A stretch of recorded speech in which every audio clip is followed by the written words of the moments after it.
Is it here? Oh, let me. Okay. Is that? Yes. Yes. All right. Okay. Welcome back, everybody. Sorry, we have a small technical problem. Oops. And we are back with the ladies. We ranted. In fact, we had some snack break, you know what I mean? Took a moment. Yeah, so we were talking about the conflict that we have as women, that we have always we have these two places, the career, the home, the marriage, the romance life, our life as women in society is that not necessarily seeing us complete. So I know I always have this I know.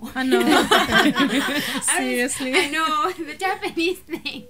So Dori, I always come to you because I think East African culture is somehow similar. And I wanted to know if it's the same in Tanzania. I mean, how do you think of you having a career and a marriage life? Okay. As far as I know, in Tanzania, like, we really don't have, I mean, for example, when you go for a job, Yes. there is no that thing like you're a woman or you're a man. Actually, most of the time, like, when they advertise the job, sometimes they write, priority might be given to women or something like that. It depends on the kind of job. But we really don't have that, you're a man or you're a woman, so you're likely not to be employed because you're a woman. We don't have that. But the thing is, when they give the priority to the woman to be in the job because of woman empowerment, and then when you join the team, the people will be seeing you as, you are here because you are a woman, not because you are capable of that. You know? Not really. I mean, that's not the case. Because as I said, it depends on what kind of job is that. I mean, there's some jobs that are highly trusted in women back home. Yeah. Like so what? Let's say anything to do with money. Most of the accountants, right? I like that. Most of the accountants back home are women, because people just trust that women. I think they can be a little bit trustful than men. Yeah. And also, but when it comes to career and maybe marriage life and all that, I think it all depends on your partner. I mean, the guy that you have. This is the thing. If he's supportive enough to like let you bring your A game, I think it's well and good. You're gonna get there. But if he's the one to like taking you back, then that's a problem. But most of the time, you really don't face difficulties in work. It mostly depends on the partner that you have. Yeah, let's put this scenario. You are married in Tanzania, you have your job and your love life and everything is nice, but then you got a great job in the United Nations and you have to live in Geneva. How about that? Okay, that's always a problem, and such cases usually lead to breakup. And Why? If the husband is supportive, why it has to be a breakup? No, it's always, I mean, they're always supportive when we are still like, back home. If just go work anywhere as long as you're how in Tanzania. supportive is supportive. Yes. Yeah. That's really a as problem. far as you come home, you cook the food, he's supportive. Yeah. As long as you maintain two jobs, as long as you're a housewife and a career person, then you can be a career person. But if it has to be a choice between you being a career person or a housewife, you have to choose housewife or be single. Because if we put it the other way around, if he is the one who got the job in the United Nations in Geneva, you will be very proud of him. You are going with him, right? But if you got the job, he will not be proud of you. He will be, you are a feminist, you are a woman just crazy about your job, you don't care about your children, you don't care about your family. How about that? Yeah. I mean, you're very right. Actually, that's of course because I'm not married yet, so I have never experienced that. But of course, I've heard so many stories about that maybe a lady wants to go abroad Yes. and it's so hard because the husband is not willing to let her go, like all those stuff. Let her yeah, go. Yeah. See, it's that.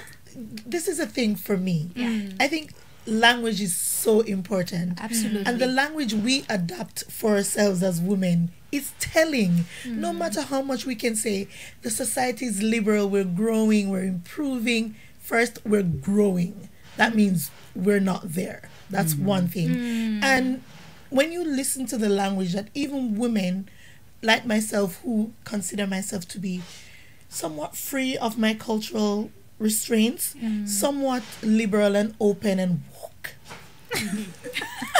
I'm woke. I woke up this morning actually. Yeah. But even for me, sometimes the language is let. Yeah. If my husband lets me have the career, Yes. if I'm allowed to, if Yes. you need permission because you Absolutely. don't have your own agency. You can't say this is a great opportunity for a family.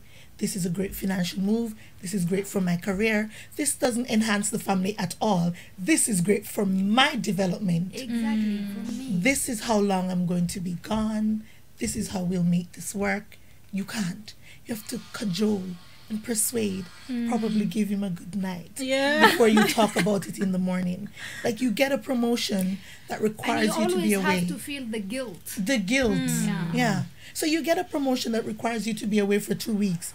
Before you tell him, you make that nice dinner, you wear that sexy little thing that he likes, you do that little thing that you said you were only gonna do once, and you do all of that, and then in the morning you're like, oh, by the way, I have something. since I made you happy, Oh yeah. I've earned points to be my own agent. And that's depressing, It isn't is it? sad. It is sad. Yeah. It is sad. And for me personally, sometimes, and then here's the backlash, because sometimes I find it's so much easier for me to be single. Like, I'm Absolutely. a highly sexual being. Absolutely. Like, Mhm.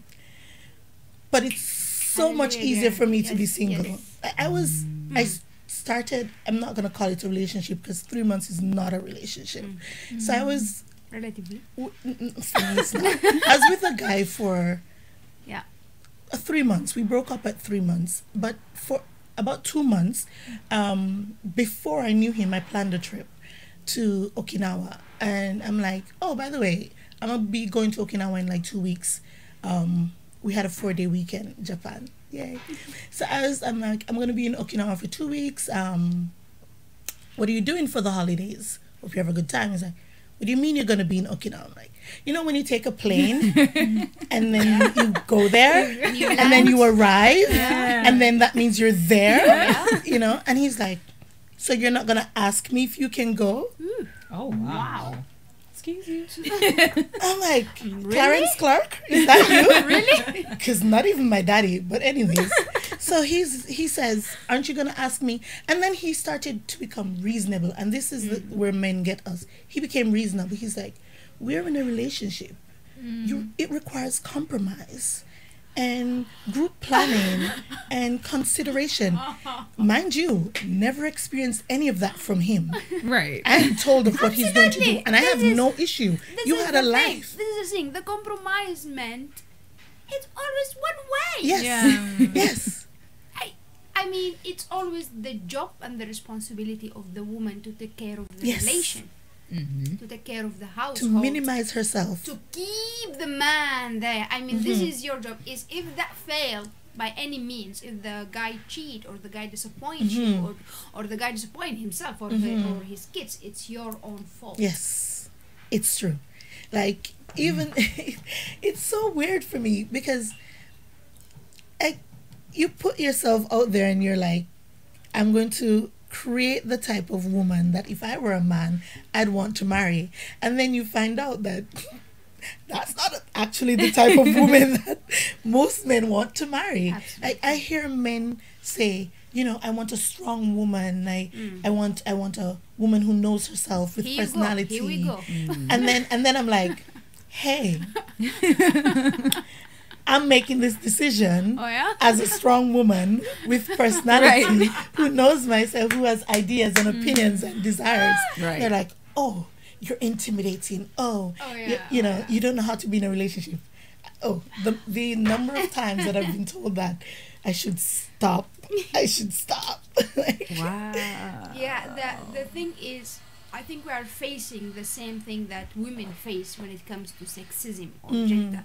But as black women, how that, I mean, is it racism over sexism or sexism over racism? I don't know. How that? How that? Sorry. I mean, being a woman itself, it's tough. And being a black woman, it's even more tough. So I think we're coming from different cultures, from different places. How is that affecting your life, like being a black woman? I mean, if you are a black woman in Sudan, everybody's black there, right? But me being a black woman outside of Sudan, like being a black woman when I go to the US or the UK or living in Japan, it's a huge contrast. So I have to deal with that. So how about your experiences as black women in Japan? How your skin color, your look, your features, your hair, I mean, shape your experiences and make it different than any other woman or any other black man or any other woman of any color or shape. Well, I find that I have to oftentimes Yes. choose my womanhood over my blackhood. All right. I have to This is very decide. interesting. Yeah, Uh-huh. I have to decide to protect my woman because sometimes I have to protect it from my black. For instance, Oh yeah. I'm in the club and there's this black guy being super aggressive towards a white girl. And, you know, I was annoyed. I'm like, she's clearly not interested, clearly not trying to, but I'm not trying to be a hero for a white girl because, you know, they have all the heroes and, you know, I don't want to overburden them with heroes. Right. Like, Oh, yeah. you know, you should only have so many. So I wasn't trying to be your hero, but I was annoyed. I observed it. I was really annoyed. So I guess she saw the look on my face. So then she came near to me and then we were dancing. We weren't dancing on each other, with each other, but we just dancing. And, you know, she was trying to wedge herself behind me so the guy couldn't get to her. So the guy kind of stepped away and then we were dancing and she's like, oh, you kind of saved me. And I'm like, oh, God. You know, so I had that reaction. And then she walked away and the guy came and he was like, oh, look at her. Yeah. And I tried to not engage with him and have the conversation. Then the girl came back and I guess she was okay and he approached her differently and she danced with him and they danced. And when she walked away, he said to me, see, I conquered her. Oh. And I was like, can you move away from me? Can you just step away from me? And he says to me, oh, you know, as a black woman, you shouldn't be picking her side over mine. Oh, And I go, why? And then he started to call me, you know, first he was like, because you're my queen and you're my whatever. Oh my and God. then when I didn't acquisite to being his queen, then I became the bee. Right. Oh yeah. And then he was like cussing me out good and proper. And I said to him, this is why I would have to choose being a woman over being black. Because I'm attacked by white men. I'm attacked Black men. by black men. Yeah. And I'm attacked because I'm a woman. And this is sometimes the issue, right? Because there's an issue, especially between a black man and a white woman. You're like, what to do? Because Exactly. I don't know about you, but my culture is to run to the rescue of my man, whether he's my man or not. All black men are my man. I'm going to protect them. Absolutely. Don't you dare mess with a black man. Yeah. You don't want to see me on the internet when you mess with a black man. I come armored. Keyboard warrior. Listen, I'm ready. Like, because it's a black man, But this I'm ready. I mean, this is a question. Usually people have different identities. Like I'm a black woman from Arab-speaking country. You're a black woman from the US, black woman from Jamaica, black woman from Tanzania, right? So we come in, our identities are layers, you know? But this is what usually comes to my mind. How black is black? I mean, where we can say this is a black woman, this is not a black woman. This is I mean, when you identify yourself as a black, Mhm. you know, you can identify yourself as a Jamaican. I'm a Jamaican. Mhm. I'm an American. Mhm. I'm a Sudanese. I mean, don't call me a black woman. Yeah. I mean, when do we really relate yourselves to our black communities, and how come how often we use our identity as being black? Oh, I'm black. Like, I don't know how African Americans see that. Like, oh, I'm African. Or I don't know how people in North Africa or East Africa think about that. I heard that from South, for example, Ethiopian or Egyptian. Egyptian, they don't like to be called African. Mhm. Right. Right? Even we have this issue of the Queen Nefertiti. Mhm. It comes to be like a very white with green Yeah. eyes. She was Yes. part Greek, so Yeah. you know. like, But okay. then the thing is, the Egyptian didn't want her to be black because that is going to ruin their narrative of them Oh, yeah. being Gotcha. the civilization and the origin of civilization of the Mhm. war, but they are not black, so Mhm. Nefertiti should not be black. So this is the issue: when black is black, and how black is black, and do we identify ourselves and relate ourselves to the blackness? Well, interestingly enough, I come from one of the blackest counties in the U.S., one of the richest black counties in the U.S. Yep. So I was raised in a pretty, like, a nice black bubble, I like to think of it, right? Had Black black bubble. teachers. I knew lots of successful black people that went to college. Yeah. So for me, my image of black people was always very successful and educated. So that being black wasn't like, I didn't have to worry about being black. I knew I was black and everybody around me was black. I had to worry more about being a black person that didn't fit in with what those black people thought black people should do. Oh yeah. So from about middle school up through college, Yeah.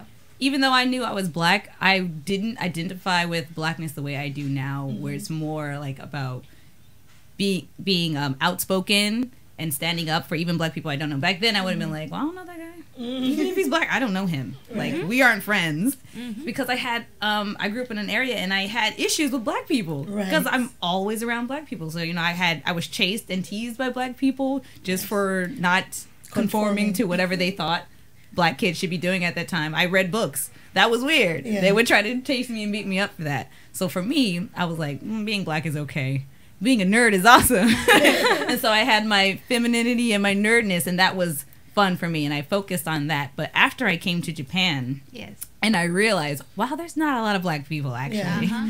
Like, when you leave that black bubble and you step into an airport in, like, LA, you be like, damn, there's, like, 2, 3, there's a couple black people. And then you come to Japan, you're like, there's no I'm in. That's just you me. get real lonely, and you're just like, I took for granted all of that time. And so really when I came to Japan is where I started looking deeper into what it means for me Yes. to be black. Yes. Before it was like, no, I'm black, but I'm also these other things that are way more important. But now it's like, no, I'm black. And then I'm also these other things. So before I think my blackness was more in the back burner, but now I'm definitely more ready to have it at the forefront. Yeah. Even before maybe being a woman, I think I'm ready to have like the blackness there. Though I think also it probably comes from not being in the dating scene anymore, so I don't have that casual interaction with Okay. men so much. So Girl, you done. yeah, I don't care. Like guys will be like, "Ooh, what's with that haircut?" And I'm like, "Bitch, I don't know you. Like, I don't care what you think about my hair. I'm married, so Yeah. I'm And done. my husband's good. right, like your opinion matters nothing to me." So yeah, thankfully, like when I hear those stories, I'm like, you have to ask for what? That is insane. I don't think I could deal with being single. I would probably just be single forever. I just feel like I can't deal with you guys right now. This is too much. Yeah. In terms of blackness, though, like coming from a Jamaican society, I'm not gonna get into colorism. We're not. We need 3 hours, 4 hours, a whole month to talk about colorism in Jamaica. But blackness, we were always black. We're the Marcus Garvey people. Like we are all about Pan-Africanism, and we're all about Absolutely. going back. Absolutely. Like going back to Africa is the dream. It broke my heart when I told an African person here that it's the dream, and they said, to what tribe? That's so cold. This is from the situation. Like there was no welcome. There was no explain. explore, find a tribe that suits you. Like, you know, it was, and I've This had is that coming more than from a once. segregation to another segregation. Yeah, and I've had that more than once where people are like, that's a cute idea. Going back. But in Jamaica, the idea of blackness is very strong. Okay. And you could be the lightest black. You're the better black, but you're still, again, not talking about colorism. You're still black, right? You're black. And so I was very surprised when we had a discussion about people not being wanting to be called black. And I was surprised. Wow. Because outside of being Jamaican, I am Jamaican. But I'm black. Yeah. We have Chinese Jamaican. We have white Jamaicans. We have Indian Jamaicans. I'm a black Jamaican. Yes. I'm black. So it you know, sometimes you as you say, you're in your cultural bubble and you think the world is this thing. Yes. No matter how much you read, until you go out there and experience it. So when I came to Japan, it's a little different for me. My family is predominantly dark-skinned people. So the standard of beauty in my family was dark skin. Even though in my society at large, light skin is appreciated, this is my standard. My family is dark skin, so I was the oddity. Right? So when I came to Japan and I was blackity black. Look at Girl! Oh my God! When I came and they're like, oh, you black! So it threw a lot of people, and I didn't realize that it affected people that way. They were like, but you black, and I'm like, Ooh, yeah. yes, I am. You know, thank you. Like, because in Jamaica, I've been teased like, you're not black. So when somebody says you're black as an insult, I'm like, oh, sweetheart, thank you. You know? Made my dreams come true. I know. This is the thing. For me, like, beauty standard in Japan is really on my side, because I thought I'm not black enough in Sudan. I mean, Sudanese, we have a tribe that is the blackest in Africa. Yeah. Like the blackest ever in Africa. And so I didn't see myself as black enough. And I saw myself like as having small eyes, you know. I'm not having like that assets like my people have. My people have large assets. Yes, I know the assets. I envy the assets. I've looked at the assets You did, with desire for the Okay, assets. that's I know the assets. So when I came here, I was like, oh my God, I'm black. I have big eyes, girl. I have some assets, girl. that was really fun. But the thing about beauty is, of course, it's always about in the eye of the beholder. Sometimes the beholder, but anyway. So how do you girls see your beauty in Japan? I mean, is it, I don't want to say competition. Say it. We can say it. The world has worked way too hard to make us competitive for us to be like, you know what? Say it. It's out there. We are forced to compete against each other as women. No matter how much we want to look at it like, yes. yeah, it's there. But do you think, like, Dori, how do you feel about about beauty standards in Japan? Like, for example, for me, I can't fit. I'm tall, I'm bigger, you know. I just can't fit in the beauty standard of Japan. What do you think? Okay. First of all, let me talk about being black in Japan. All right, please. Yeah. As she said, you know, when you're at home, like surrounded by black people, like you take everything for granted. But when you come to Japan, it's when you realize how important to be black. I mean, what it takes to be black. Yes. So when I came to Japan, of course, I have dark skin.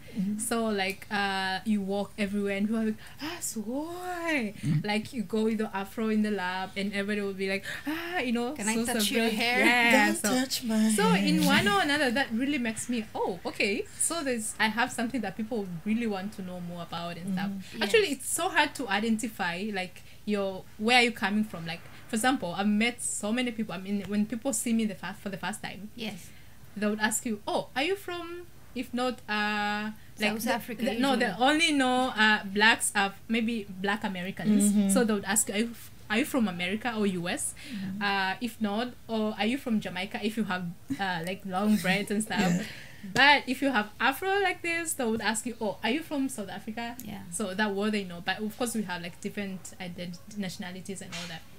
So this is the only thing that I really learned. For example, back home, like there's this trending, like people bleach their skin. Like they really bleach, they really wanna be fair skin. But when I came to Japan, I don't know, I've come to love my skin color so much, more even than before.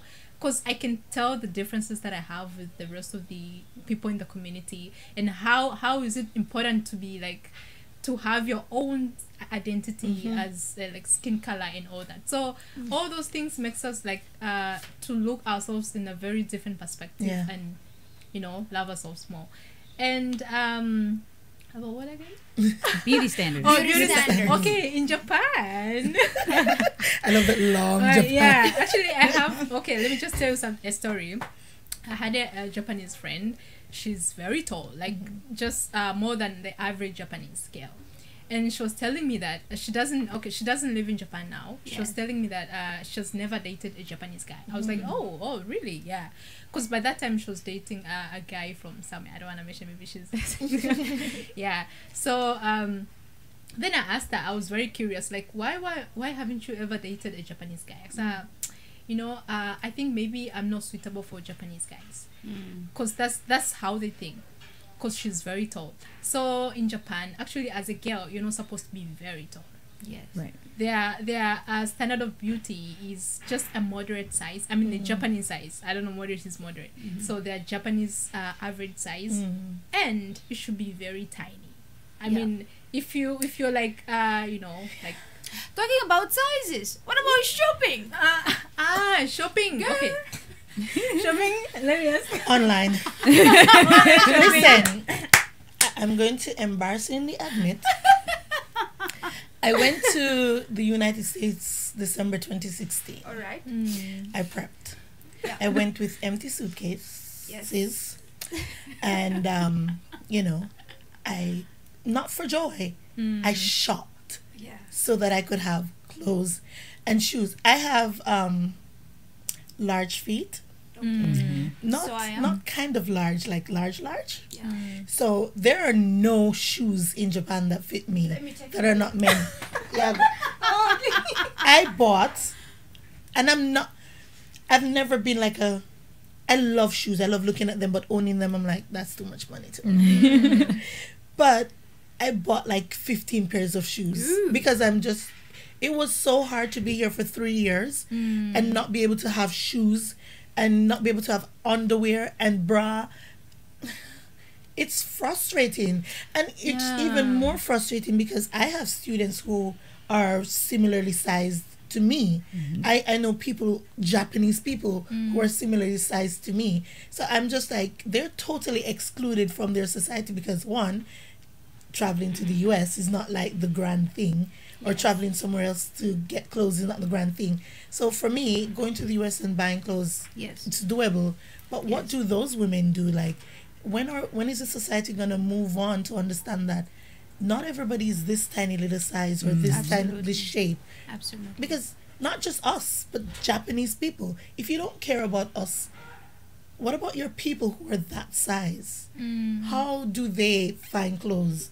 And if you provide for them, then maybe you'd have provided for them. But it's not only about the clothes, but also like beauty products, like how I mean, taking care of hair. I mean, hair has a lot of things to do with our own personalities. I'm covering my hair. You're lucky. You're so but lucky. that doesn't mean that I don't take care of my hair and I don't consider my hair as part of me. Right. And how it looks, it really affects my mood. Yes. Or my mood also affect how it looks. So taking care of our hair is not a luxury. I don't think it's a luxury. No, it's a it's must. maintenance. It's a maintenance. Also how it looks, how you you design it or you color it. It's a very important thing. What do you think about that, Dory? That's a very big challenge actually. This is let me say this based on my personal experience. Okay. When I came to Japan, I had my hair relaxed. Okay. So I had a weave on it. Then I stayed with it for like maybe like 2 months. Then I just took it out. with no any plan, because I didn't carry anything like just to in case I remove my wave and stuff. So when I removed it, I had like to find a way to keep my hair. It was all grown, very difficult to comb, Yes. difficult to handle. So I was like, oh my god, what am I gonna do? So I had to go to the salon. Here I think they call it perm. So I asked for the perm, and how the girl was like touching my hair everywhere and trying to see if he can do anything about it. Okay, he did the perm. Then he charged me a lot because it's very expensive here. Yes. It's like over 10,000. Yes. I paid for that. You know how long did that last? How long? Only like 4 days. I'm telling you, like after 4 days my hair started like being very difficult again. I had like to find a way to comb and stuff. Oh, it was so hard. And the only thing that I decided to do is just to cut my hair, because that was the best option by that. I had so much going on. I was like, no, I'm not gonna waste time and money for this. So I had to cut my hair. From that time, yeah, it's hard. Like, you cannot find hair products. You cannot find anything. All the products are like tasted on Asian hair, skin and stuff. So it's not only about hair products. We also have skin products. With whitening agent. Yes. Yeah, Yes. like most of the products you buy something like you cannot read the ingredients. Okay, Yes. that's one thing. Another thing is like tested on Asian skin. You tried like my skin. When I came to Japan, like I literally started breaking out like with no reason. Yes. So I tried so many things like here and there. Like they even made the situation worse. So I had to go for like international brands, just to find a way out. But now, I found my way out, but still, like, I cannot use Japanese products. Sorry for cutting you. I have this experience. I went to a drugstore. I want to buy a moisturizer. So I asked the lady to show me where are the moisturizer, skin cream. So she was like, oh, no. You need this is whitening cream. Yes. I don't need a whitening cream. Oh my god. I need a moisturizer cream. Like, no. Just listen to me. This is a whitening cream. You need that. I didn't know how to feel about it. Should I feel offended? Should I? Should rock bottomer right there in the store. What do you think? It's culture. I don't think it was an attack on you as a black person. It's just like women should be fair. Right. Yes. It's like overall societal thing. Like women should be fair. It's so strange to realize just how much the white standard of beauty is appreciated in Japan. I had this similar hairdressing. Thankfully for me, I can do hair. I do hair. Girls, listen to that. Braids, weaves. How twists, much? The all prices kinds are of good. things. have some Prices. Self-promoting. Yeah, but thankfully for me, I've always been doing hair. I can do my own hair, and when I came to Japan, I was already natural. I'm natural now. My hair is just straightened. But I realized that in Japan, to get your hair done I do my hair, but sometimes you want to go and have your hair done. Yeah. It's a Feel different that. experience. You know how much they charge if you want a braid? How much? They charge per string. Ooh, Yeah, they Nice. charge for Yeah. braid. nice. What? I should do. I should do string. that. It's like 300 something Yes. yen per braid. It's ridiculous. It's Yeah. ridiculous. So am I undercharging them? I think so, girl. No, you cannot Bring your chin up. You can't trick us, but you can trick some Japanese. No. Some Japanese. I wouldn't do that. And the thing is, for me, the one thing I appreciate about the difficulty in getting your hair done is that a lot of girls that I know are going back to natural. Because to get your Okay. hair straightened and permed and maintained in a perm state, hard. too Yes. difficult. And And expensive. and they're learning now. Like, I cannot tell you how many women I know who became a natural in Japan because of Japan. I'm Yeah. a living example. Trust me. But it's nice, right? Because Yeah, now it's you, really nice. without intending it, now you learn to appreciate your natural beauty. Yes. And so you become a part of the natural movement without Exactly. realizing it, without intending to. So and so many persons, like my friend Patrice, she learned to cane roll her hair because of Japan. Yeah, she would because have of had Japan. no need in Jamaica to learn, like learn at that. all. Like, hairdressers are everywhere because in Jamaica, getting your hair done, it's not a if, it's a when are you getting your hair done. So she learned to do her hair like so many persons have learned to do their own braids, to do their own twists, and we're learning to care for our hair. So you shouldn't have to learn like that, but I can't, like, I try to teach people how to do their hair, and the hair lover in me cannot be angry at Japan for not providing the service because of what it has caused. Yes. Beautiful hair all around. Like, I love it. I'm not angry at all. But the thing is, the frustration that come from the idea that when you're just doing something simple, you just want to go to the drugstore, buy a cream, a hair product, food, and go back, do your daily life. I think it's a small thing, but it brings a lot of frustration to the life. Yes. It builds up. It builds up. Absolutely. Yeah. Absolutely. And being black women in Japan, do you think that we are doing a good job in mingling and mixing with Japanese societies, or we are just living in gaijin bubbles, just like, oh, I'm hanging with, I know, international foreigner people, I'm hanging with Jamaican, I'm hanging with African, I'm hanging with, my Sudanese people. Do we really, actually the very beginning question is, do we have to do that, and are we really doing that?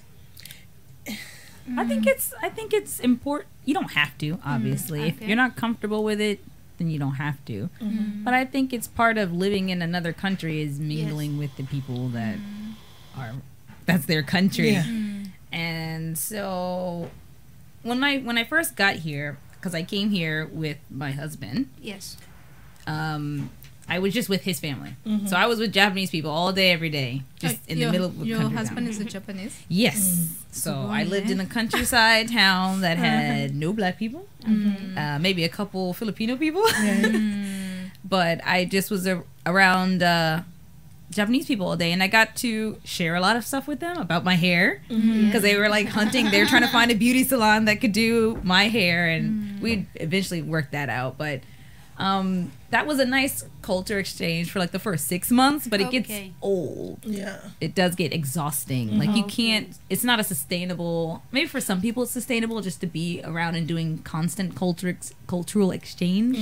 Why it's not?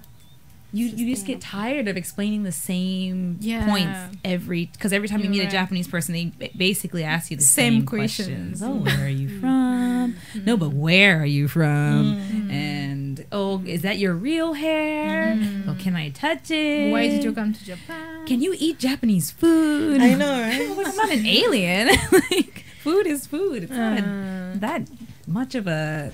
And in America, it's, we have so many different cultures. Yes. We don't really ask about where people are from. We just expect that people are from different places, and so they do things differently. It's not nothing you have to research. Yeah, but this is the thing. Japan being an island, having that history of being isolated from the rest of the world, and being a very homogeneous society with one language and one race.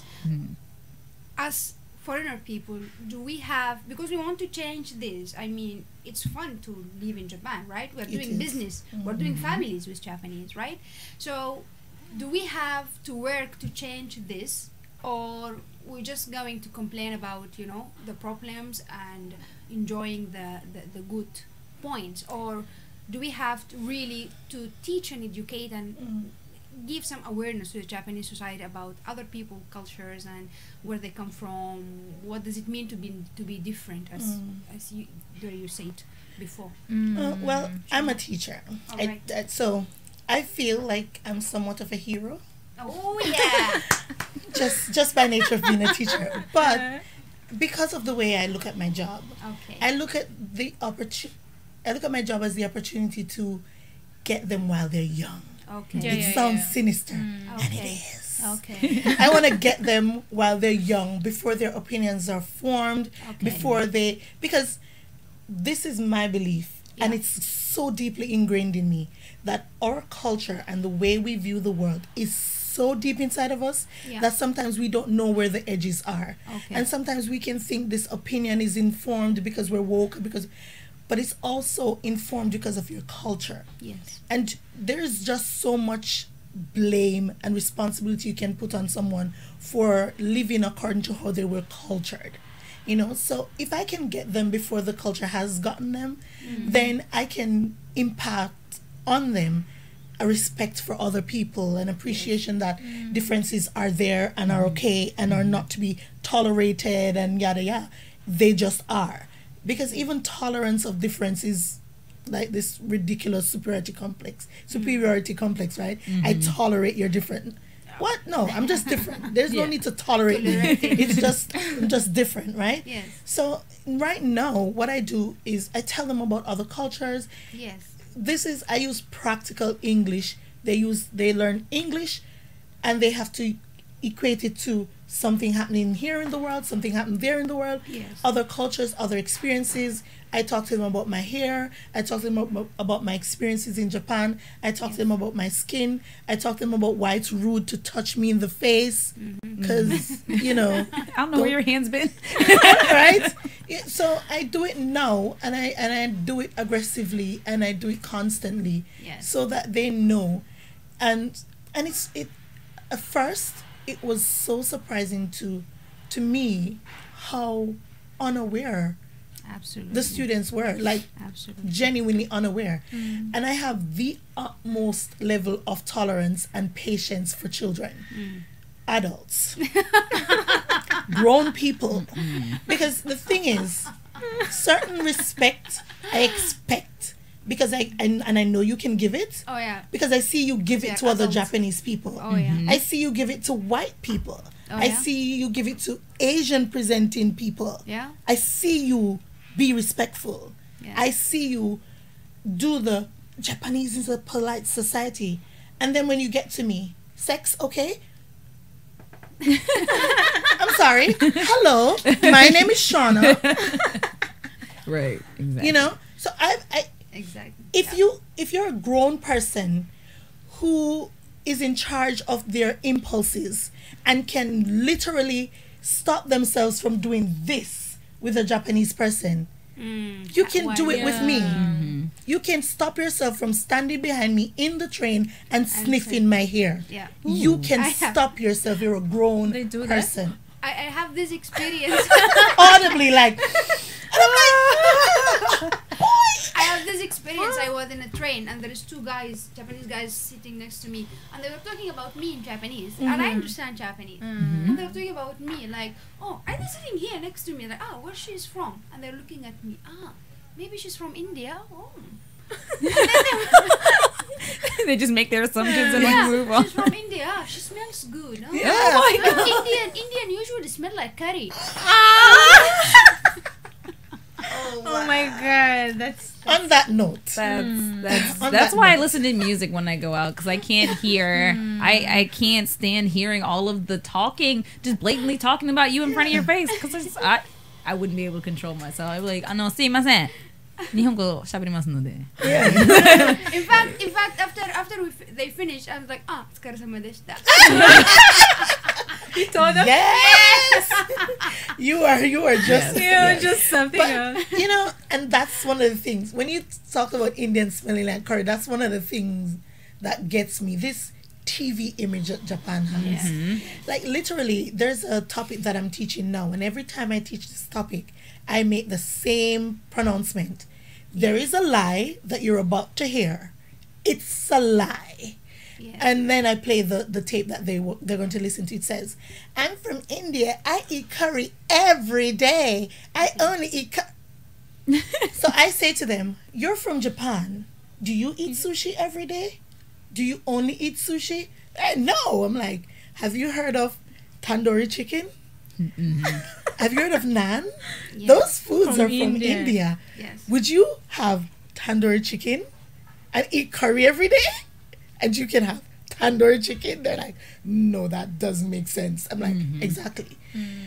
These things are taught to them from a very early age. This idea that Jamaican smoke marijuana and eat jerk chicken, which some of us do. And I love jerk chicken. yeah, it's jerk chicken. It's Yeah. delicious, right? So but one thing I would love for Japanese people to learn is that we are many things, like so many things at once. Yes. I'm not a woman now and I'm a black person tomorrow. Yes. I'm a black woman now. Absolutely. I'm a person with hopes and dreams and a desire for a career, and sometimes a desire for family, and sometimes no desire at all for family. And I'm angry sometimes because you made me angry. That thing made me angry. And I get offended Yeah, by things. but I'm not an angry person because I'm happy sometimes, and I'm joyful sometimes, and I'm sad sometimes because my family's far away and I love them. They're awesome people. I want to be around them, but I have this desire to be in the world, and those things conflict, but they're all a part of me.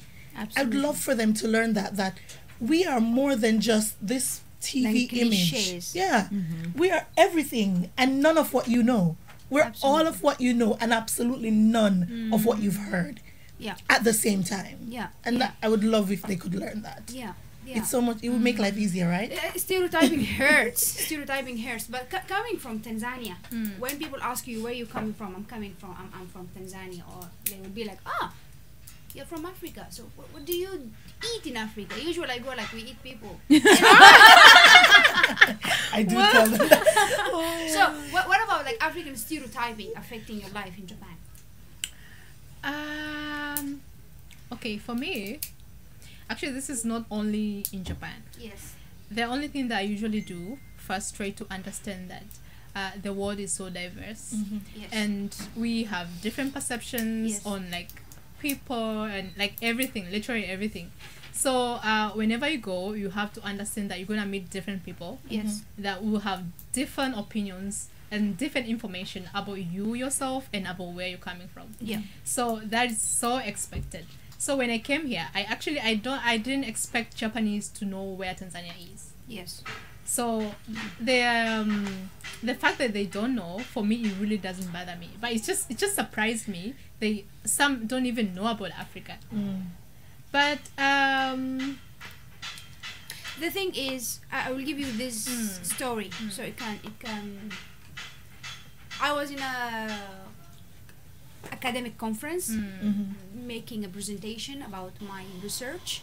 I'm doing research in psychiatry, and I'm giving my my work, my data, my analysis. And after I finished, the professor, like group of 5 professors, Japanese professor, they asked me. I was expecting them to ask me about my research. I'm a researcher there, right? And then they asked me, where are you from? I'm like, I'm from Sudan. They're like, oh, so do you have lions in Sudan? What? What? yeah, that's what they ask actually. This was my experience. I am there as an academic profession, Right. and they see me just as someone from Africa who has lions. And I never seen a lion before coming to Japan. I saw the lion in the Kyoto Zoo. They had the lion in my life. So how this is affecting your life, Dori? Do people, like, for example, you are a graduate school student, right, in Kyoto University. Do people see you as a graduate student, or they see you about that chick from Africa?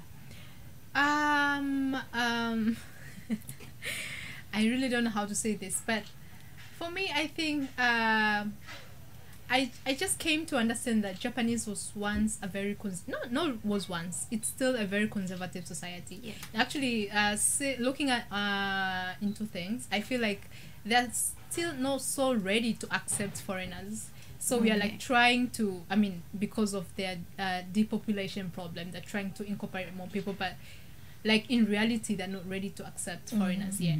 So it really bothers me when a person, I just get so bored to get the same questions that people ask, like where are you from, and things that you don't really expect a person to ask you, like they asking. It just bothers me, but once I get to understand that, this is how the society is, it doesn't bother me a lot. So whenever I go, I just expect such questions. Whenever I go, I expect people to touch my hair. Whenever I go, I expect people to ask me, can you show me where your country is? Those things really, it was a culture shock when I came here. Actually, before coming to Japan, I thought Japanese speak English. Fine, they have Japanese as a second language, but English probably should be something, a language that they know, just basic English. But walked into a convenience store, nobody speaks English. That was very enough to let me know, so you have to expect a lot from these people. Like, they don't know nothing about you, where you're coming from, or something like that. yes. But Yeah. I have Please. how long? Like, how long That's a will question. Japan Yeah. be able to say, we didn't have foreigners, we didn't know about the world? Yeah. I'm sorry. How long? And now Like, we how have long? Google. We Actually, have Google. Yeah. there's this day I was having conversation with one of the professors. Yes. Then he was trying to tell us about Japanese history and all that. Then I asked him, oh, like, but I see nowadays, like, you're really trying to let your kids, like, learn English, maybe interact with foreigners and all that. Then it was, yeah, actually, we're really trying hard. But frankly speaking, most of the parents are not ready yet to let their parents learn more about, like, foreigners and stuff. So from that point, I was like, oh, so fine, there's some Japanese who are really trying, but still that it's very difficult. Like, let's say 80% of them not really ready to open up. Yeah, so don't expect anything soon. Oh no, I for me personally, I think you can be a polite society, or you can be, oh, we don't know about you and we can't accept you and we can't treat you right. But you can't be both. You can't say, oh, Japan is a completely polite society, and then you are expecting a professional to present her paper. You didn't research anything about her. You don't know anything about where she's from. You're asking her mundane questions about lions. Like, and to know that this would not be done to another professional Japanese means, and again, I go back to it. If you can do it for Japanese people, you already know how to treat me. Because guess what I am? People. I'm literally people. Like, I have a certificate that says people. Like, it's, I'm people. Yeah. If you already know how to be respectful to people who look like you, then But I think I don't see it as a respect or not. I see it as just the barrier, like me being identified in the Japanese society as an African woman or a black woman. They don't see anything else. Like I'm just an sometimes I tell myself, you're just an error here. Like, I'm an error, So I'm error in the system, right? Because like I'm a black, I'm big, I'm tall, I'm a woman in a scarf. So I see myself as just an error. I never being able to see myself as incorporated, which they don't like. It's not a must. I don't have. I choose to come here, right? And I have been blessed with a lot of opportunities in Japan. I am so grateful to the Japanese society and Japanese government, and it's only the thing that the human interaction. yes. This is what I am really concerned about. Japanese system is perfect. It's good. It's a clean, safe society to some extent. There is a lot of great opportunities there. They people of values. They have nice culture. I learned a lot of them, a lot from Japanese people. But it's only about the human interaction. When I enter a place, a party place, how people interact. When I'm in the classroom, how people interact. When I'm in the train, how people interact. This is what really concerned me, and I was really surprised knowing that you're married to a Japanese guy. So, I mean, there's a huge human interaction. What's your take, Alice? It's tough. It's not easy. It's not easy because there's cultural differences, but then there's also personality. Like, like we're people. People are different, and I think Japanese people forget that, and maybe I forget that too. I'm sure I've made some mistakes, but mostly it's just him. So, I agree. I've not been there, but I agree. I think luckily we've known each other for 10 years, been married for 8, so we get a sense of how each other works. When you guys were talking about your experiences at work or in academic presentations, I was thinking about my experience I work in an office, like a normal office. People think I'm a dancer. I'm not a dancer. I work in an office. And at the moment, our office is like maybe 60% foreign and 40% Japanese. The Japanese side barely ever interacts with the foreign side. We work in the same office. We're in the same company. But the way they treat each other is not how they interact with us. Right. Like when they see each other, it's "Ohayo gozaimasu," "Otsukare-sama desu," like a nice loud voice. When they see us, it's are we working in the same office? It's like, guys, come on. So luckily in marriage, you get together a long time, you learn. Shota is so much better. Still a little racist, but so much better. He says some things. He's like, "Oh, Chinese people." I'm like, whatever Let's you were not about to go say. there. You Don't started out say that it. way. But Koreans, that's not okay to say. So he's learning, but Yes. then you have to do that for a whole country. Yeah. There are a lot. Some people you don't have to. They've already Yes. learned because they've taken advantage of the Yes. technology. Right. Yeah. They know YouTube exists, so they can see real Yes. people and they can learn from real people. Yeah. And they've traveled. Yeah, but a lot of Japanese people don't travel. Don't travel, They don't yeah. speak anything other than Absolutely, Japanese. absolutely. So they're very insulated and it's gonna be a while. Yeah, actually, Yeah, the yes. Japanese Sorry. people who have been abroad, Yeah. I mean, they're very interactive. I mean, like, they would come to you, want to know more about you, you know, just like that. The only thing is only those people who have never been to any other place apart from Which Japan. most of Japan. Yeah, most of the Japan. I think that's where the problem comes. So I think once they get to experience life in different dimensions, they will come to understand eventually. I was surprised to learn that many people have never left their prefectures, not because of means, Yeah. not because they couldn't afford to, Right. or they had just no the- interest in yeah. leaving their prefectures. It's their pride, actually. That is surprising to Yeah. me. Like Jamaicans, we are wanderlust by nature. Like we want to go. The Everywhere. desire is to go home, but we Yes. want to go everywhere Everywhere. on the way home. Like the desire is always to go back to Jamaica. Yeah. I don't know how the island's gonna hold us, but we want to go everywhere. It's Yeah. strange to me that somebody, my kids, I'm like, where do you want to visit? Anywhere. Like you can choose somewhere in Asia. You can choose another prefecture. Like you can choose another city. I want to go to the mall. They You're don't like, want to go anywhere. And Or Hawaii. yeah, and I try to explain because at first when I just came, I thought it was, oh, they're not understanding the idea. They think they don't have the money. Like no. If you had all the money, you could go anywhere.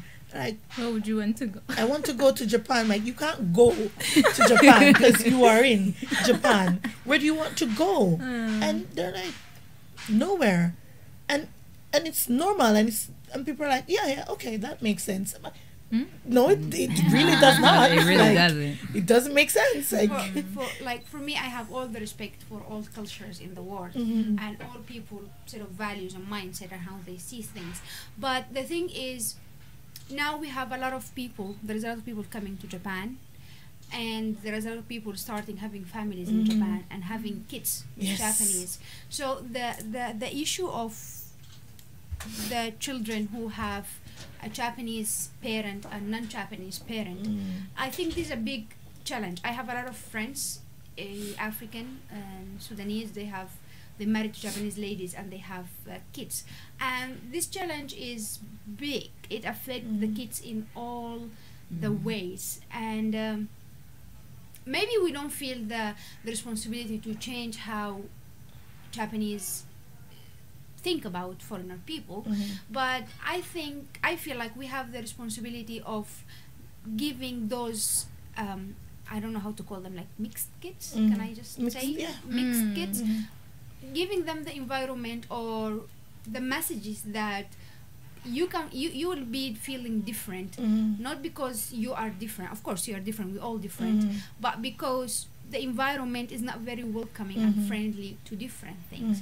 So what do you think about that? Do you think you can have a kids with a Japanese guy, and do you think those kids are going to have a healthy environment? Not in Japan. No. let me put my business out there. All right. I'm about to be all naked and vulnerable right now. I need some tissue or something. I'm too dramatic. Okay, so I dated a Japanese guy for 1 year, and I ended the relationship for many reasons. But one of the primary reasons was he wanted us to get married. His father wouldn't meet me. He couldn't meet me. He didn't want to meet me. he thought he had no idea or concept of how he would interact with me. He didn't care whether I could understand Japanese or not. Okay. He didn't know that I was black. He's like, I'm saving that detail for later before I tell him that part. He knows you're a foreigner. His father, he's like, he told his father some of my interests, which one of them is fishing. His father likes fishing. His father goes fishing, sends me fish, but don't see how we can have anything in common. And he says, he wants us to get married. So he asked me to marry him. And I said to him, how can we get married? How? I have no family in Japan. His mom died. His father and his brother is only family. Yes. And his father refuses to meet me at all. He wants to have children. I'm open to having children. It's not like a big thing for me, but I'm open to having children. So I explained to him, I'm like, what happens when we have a child? Daddy just goes away on a Sunday and comes back, and we never talk about where daddy goes. What happens? Will you take my child to visit this person who has no desire to interact with his mom? That's not happening. Right. Like, will he want to see his child? How will my child feel knowing that his only parent here, his only grandparent here, wants absolutely nothing to do with him? He's already going to experience everything in school, in society. But to know that your family wants to have nothing to do with... And genuinely, I think he just could not understand why it was an issue for me. I explained it in so many ways. I tried to express to him that, and for me, I know I am unnaturally attached to my family, especially my immediate family. It's not normal. I know this. I don't expect everybody to have that kind of attachment. But you need some kind of attachment, I think. And it's so strange for me. Like, I could not envision having a marriage where I never speak to his father, who he speaks to. Like, if he never spoke to his father, if they had no relationship, well, that's nobody, I don't care. Right. It wouldn't be an issue, but he would, immediately, as soon as he told his father that he thinks I'm somebody that he wants to marry, his father said, you can't live here. That was his first comment. Wow. Not congratulations. Yeah, he was like, you can't live here. He told him, like, we couldn't live with them. First of all, ain't nobody trying to live in your house, old man. You stupid. Like, I'm trying to have all the crazy married people sex. I don't want to, like, crazy. I don't know what he was on. Like, I am a loud person. Like, we're not trying to be newlywed and under your roof. But for his first comment to be, you can't live here. You can't. But the thing is, I found it really a little bit unbalanced. Like, when a Japanese woman gets married to a foreigner man, it's not like when the Japanese man married the foreign woman. What do you think, Alice? Okay. Is it hard?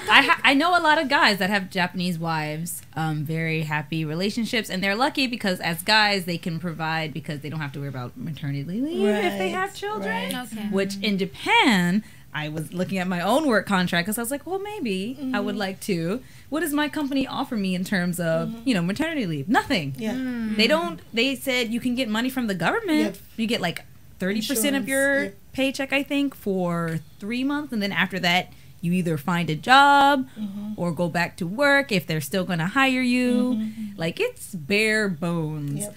And so the structure there to support a family is it's already not there. And then as a person that's not Japanese, I'm like, I'm gonna have to deal with so much so many doctors, Japanese doctors being like, you're overweight, right? Or I don't know, maybe your piercings might be a problem. Like, what are piercings? Piercings are always a problem for Japanese doctors. No matter what your issue is, your piercings are a problem. I tried to give blood and my piercing was a huge problem. They wouldn't let me. What?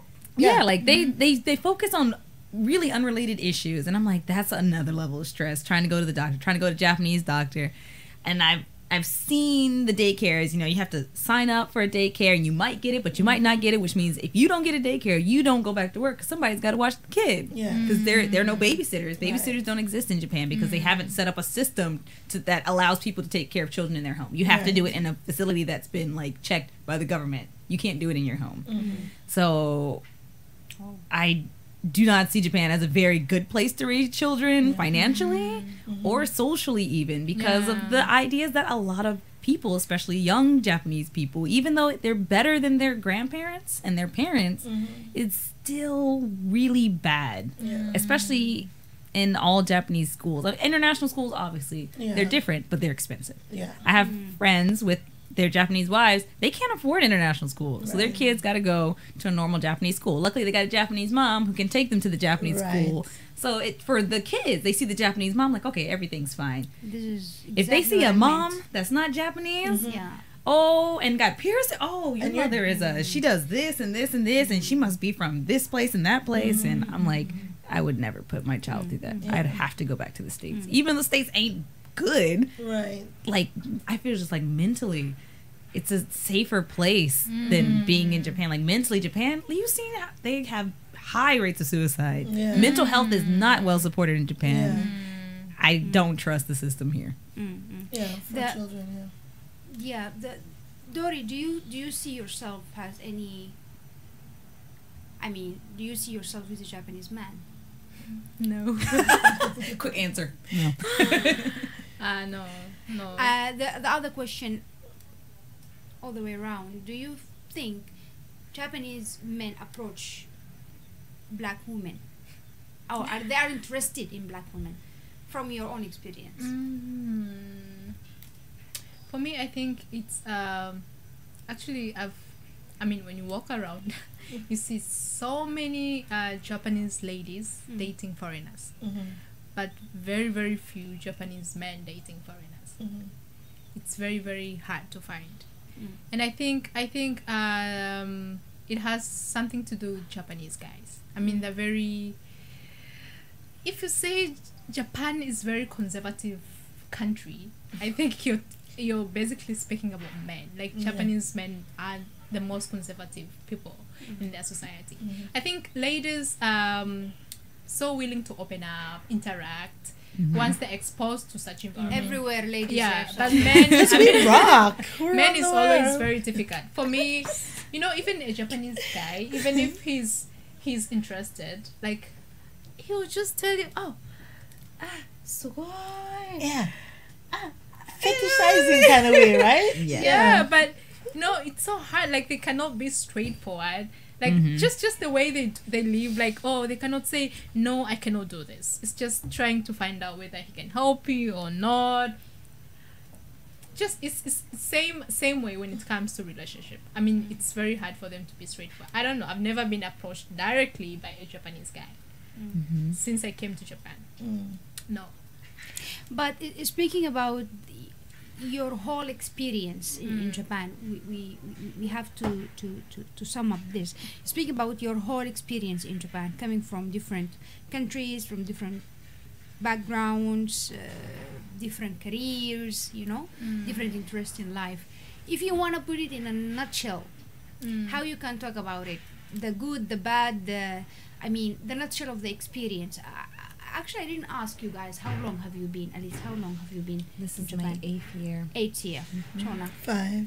5s. Dori. 2 years and a half. 2 years and a half. Me, it's like 5 too. I think it's a pretty good time. So, pretty long time. So, if you guys can put it in a nutshell, your experience as a black woman of many interests and of many aspects in character and career, how you can put it in a nutshell, Shona? It varies from day to day. Okay. I couldn't put it in a nutshell. Like, there are days when there's literally nowhere else in the world that I'd live, that I can envision living holistically. I can literally be invisible in Japan, which I appreciate. I can go 2 weeks without touching another human being. This is not something I'm angry about. I can literally just do my thing, go to work, Yes. study. I'm doing my master's. I'm studying Japanese, not successfully, but I'm studying Japanese. And I can live my life and not have anyone interfere with me. Absolutely. And I can, for me, financial freedom is paramount. If I was going to live anywhere, it would be Jamaica, but financially, that's not happening anytime soon. You know, so the financial freedom that I have in Japan, the ability to say, I want to go to Korea and go, you know, it's hard for me to trade that in. But then the isolation, it's hard, man. Yes. It's hard. I'm a very social person. I like dating. I like seeing people. I like meeting people. I like talking. I have no Japanese friends. Yes. That, like, you don't. That affects me on a deep level. It's affects very me. difficult. I think So overall, I'm not leaving. That's my summary. I can guess. I'm here. Alice, what about you? Patience. Patience. It's gonna take even more patience than, in some aspects, more patience. In some aspects, less patience. But overall, patience is going to be important. You're gonna have to be patient at work. Yes. Patient with people in your personal interactions, Yes. because they're gonna say some things that maybe in the States you might knock them out for. We don't do that here because everyone is polite here. No punching. And if you have the patience, then you can enjoy, like, there's so many perks to living in Japan. The way the cost of living is balanced enough so that you can travel and you can enjoy a night out and you can still pay your rent. Yes. And you don't have to worry about anything like that. I can't say that happens to my friends back home because I hear them talking about, you know, I gotta find a job or insurance is really hard, my car, and I'm like, I don't have a license. Right. I don't drive. I take the train everywhere. Absolutely. But in the end, you have to give up some other things, like expecting a certain level of understanding from people. You just don't get it in Japan. In America, people, oh, you're a creative person. Maybe you work in art. Like, I don't have to explain myself in America. But here, you're going to have to take the time. Tell people, just because I look this way doesn't mean that you can offer me money for sex. Like, it's just going to take a lot of patience. Say that again, because I've had too many offers. Now I'm starting to wonder if I made the right career choice. 'Cause I think I'd be rather successful. So many offers. Okay, Dory, what about you? For me, I think, like, if you really want to study, Japan might be a nice place. I mean, it's okay to come here for studies, but if you really wanna, like, work, I mean, it depends. If you really wanna work, I mean, you just need some time to focus on your career and do this and this, like, be productive. You should come to Japan for sure. You're gonna get that. But if you just come to Japan to explore, just, like, you know, try and error, Yes. I mean, it's gonna be very hard to survive here. Like, social life, it's so disappointing. If that's the right word. I mean, it's really hard to survive here. But if you really wanna focus on your career, if you wanna study, I think it's okay to be here. But as she said, you really need patience, and you really need to find your ways to enjoy life. Otherwise, you're gonna commit suicide. If you're a black woman, join the Black Women in Japan group, because it's a lifesaver. I think so. Actually, guys, this was very fun, but we have to sum up. I think if I can put my experience in a very, very, very tiny, small nutshell, I can see Japan is a place that I found a lot of opportunity to grow. I really learned a lot of things in Japan. I grew in so many ways in Japan. As any place, there is some demerits, as any place, as any culture. And I'm trying as much as I can to be able to change the idea of foreigner people in Japan. Thank you very much, and bye-bye, everybody!